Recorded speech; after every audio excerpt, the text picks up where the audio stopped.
जी, अस्सलाम वालेकुम। अभी तक स्टूडेंट्स ने ज्वाइन नहीं किया है। We only have like 17 students. एक सेकंड ज़रा मैं ग्रुप में मैसेज कर दूं।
आई थिंक हम स्टार्ट करते हैं। तो लास्ट क्लास में आपसे मेरा डिस्कशन हुआ था कि आज हम कॉन्सेप्ट ऑफ लिमिटिंग रिएक्टेंट पढ़ेंगे। लिमिटिंग रिएक्टेंट का जो कॉन्सेप्ट है वो थोड़ा सा समझें, एक ही कॉन्सेप्ट एक दिन में पढ़ सकते हैं। उसके बाद अगर मैं दूसरा कॉन्सेप्ट आज मर्ज करूंगा तो आई थिंक लिमिटिंग रिएक्टेंट आपके दिमाग में इतने अच्छी तरह से नहीं बैठेगा। और एक और कॉन्सेप्ट हमें पढ़ना बाकी है, दैट इज परसेंटेज यील्ड। वो मैं कोशिश करूंगा नेक्स्ट वीक में लेके जाऊँ। तो लिमिटिंग रिएक्टेंट जो है वो उसके क्वेश्चन ज्यादा नहीं आते। जितने भी पास पेपर क्वेश्चन है उनमें सिर्फ एक ही क्वेश्चन लिमिटिंग रिएक्टेंट का पड़ा हुआ है। ओ लेवल में भी कोई खास ज्यादा नहीं आता था, but it is part of the syllabus और आपको उसका कॉन्सेप्ट पता होना चाहिए। तो लेट्स स्टार्ट विद द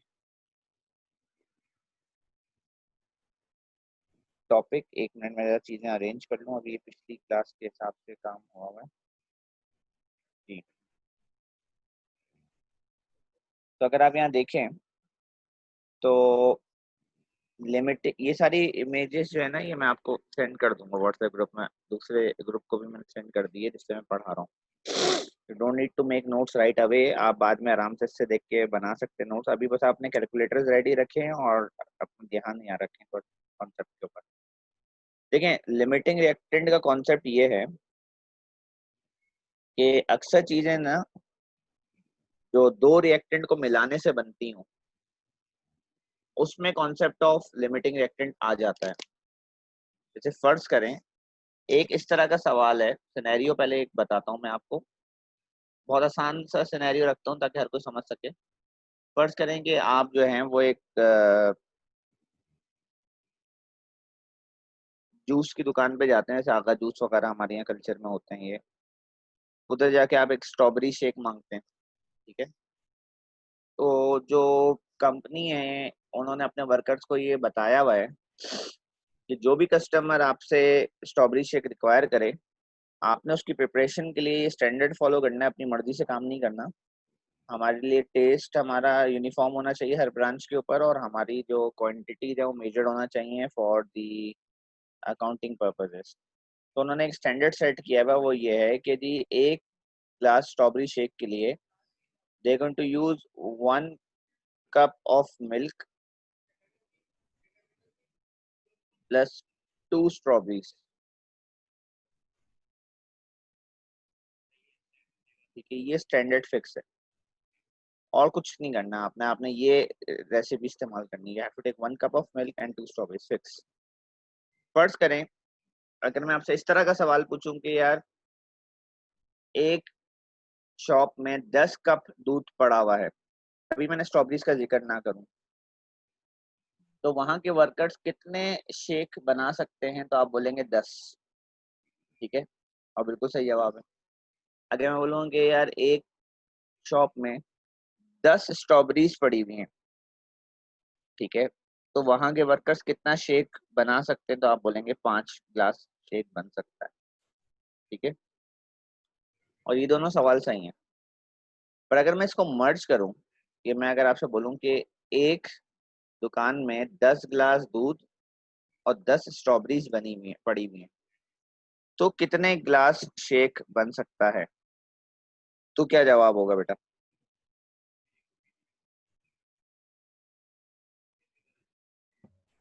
हाँ 5 भाई, सर। 5 जवाब होगा। ठीक है, उसकी वजह है कि जैसे ही आप पहला कप दूध का उठाएंगे और उसके अंदर 2 स्ट्रॉबेरीज डालेंगे, आपके पास स्ट्रॉबेरी रह जाएंगी 8। फिर जब आप एक और कप दूध का उठाएंगे, 2 स्ट्रॉबेरीज लगाएंगे, आपके पास स्ट्रॉबेरीज रह जाएंगी 6। इस तरह करते करते जब आप 5 कप दूध के उठा चुके होंगे, पांचवा जब आप कप उठा रहे होंगे, तो आप अपनी आखिरी 2 स्ट्रॉबेरीज उठा रहे होंगे, और फिर जब आप एक और कप छठा कप उठाएंगे, तो आपके पास कोई स्ट्रॉबेरीज बचेंगी नहीं। और यहाँ पर आप मिल्क जो है वो तो आपके पास पड़ा हुआ है, आपके पास स्ट्रॉबेरीज खत्म हो गई। तो यहाँ स्ट्रॉबेरीज ने आपको रोक दिया आगे काम करने से। इसको कहा जाता है लिमिटिंग रिएक्टेंट, जो कि आपको काम करने से रोक दे। ठीक है, जबकि आपके पास अभी भी मिल्क की ग्लासेस अवेलेबल हैं, यानी कि वो तो एक्सेस है, वो तो आपके पास अभी है, वो आपको नहीं रोक रहा काम करने से, ज्यादा प्रोडक्ट बनाने से। स्ट्रॉबेरीज ने आपको रोका है। तो अक्सर वर्कर्स क्या गलती कर सकते हैं कि एक कस्टमर आए, कस्टमर आके उनसे पूछे यार तुम मुझे कितने गिलास स्ट्रॉबेरी शेक अभी दे सकते हो, और वर्कर फ्रिज खोले और उसे 10 गिलास दूध दिखे और 10 स्ट्रॉबेरीज दिखे। स्टूडेंट, जैसे आपने मुझे बिल्कुल सही बताया कि 5 गिलास शेक बन सकता है, क्योंकि आपने अपने दिमाग में लिमिटिंग रिएक्टेंट आइडेंटिफाई फॉरन कर लिया, और आपने कहा यार ये स्ट्रॉबेरीज के हिसाब से बनेगा, दूध के हिसाब से तो नहीं बनेगा, दूध तो ज्यादा ही है। आपने कैलकुलेशन फॉरन कर लिया अपने दिमाग में। अगर वो गलती करे, अगर वो दूध के ग्लासेस देखकर सिर्फ जवाब दे दे, तो वो तो उसको जवाब देगा 10 ग्लास बना सकता हूँ, वो उसको पैसे दे दे, ऑर्डर लग गया। अब जब वो प्रिपरेशन शुरू करेगा, तो 5वें ग्लास पे आकर उसके पास स्ट्रॉबेरीज खत्म हो जाएंगी, और वो छठा ग्लास शेक का नहीं बना सकेगा, और फिर जाके कस्टमर को बोलेगा, तो फिर कस्टमर उसको बुरा भला कह रहा होगा। तो जब भी आप कैलकुलेशन करते हैं केमिस्ट्री के अंदर, और आपके पास 2 रिएक्टेंट अवेलेबल होते हैं, और आपसे पूछा जाता है कि प्रोडक्ट कितना बनेगा, तो आप हमेशा पहले लिमिटिंग रिएक्टेंट निकालते हैं और उसकी बेसिस के ऊपर जवाब देते हैं प्रोडक्ट कितना बनेगा। जैसे आपके माइंड ने आपको खुद ही जवाब दे दिया कि लिमिटिंग रिएक्टेंट ऑक्सीजन है, सॉरी स्ट्रॉबेरीज है, और उस हिसाब से आपने मुझे जवाब दे दिया कि जी 5 गिलास जो है ना वो शेक बनेगा। अब ये काम केमिस्ट्री में कैलकुलेशंस में क्वेश्चंस में कैसे होता है, ये हम यहाँ करेंगे। इसके लिए हमें एक नई इमेज चाहिए। कौन सा नंबर है? 17 है ना? ठीक है, तो दोबारा से कॉपी कर लेते हैं। 1 मिनट दीजिएगा मुझे।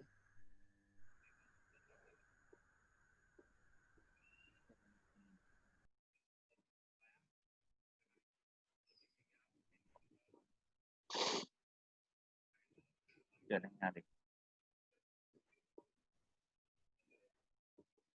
अभी क्वेश्चन है calculate the mass of sulphur trioxide, यानी कि वही वाली बात है, कितने गिलास स्ट्रॉबेरी शेक बनाओगे, form from 100 gram of sulphur dioxide and 100 gram of oxygen.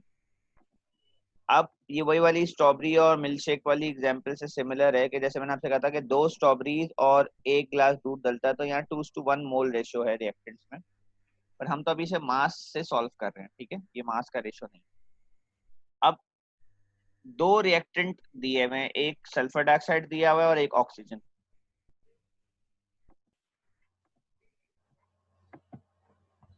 दोनों का आपको 100 ग्राम मास दिया हुआ है। इसको सॉल्व करने का तरीका ये होता है कि सबसे पहले तो आप रिएक्टेंट्स का मास टू मास रेशियो देखिए। सबसे पहले आप निकालते हैं कि लिमिटिंग रिएक्टेंट और एक्सेस कौन है। कोई एक पहले निकल आता है आपका, ठीक है, दूसरा साबित हो जाता है कि वो अदर पार्ट है। अगर लिमिटिंग रिएक्टेंट पहले निकल आया तो दूसरा रिएक्टेंट एक्सेस कहलाएगा, एक्सेस पहले निकल आया तो दूसरा रिएक्टेंट लिमिटिंग कहलाएगा।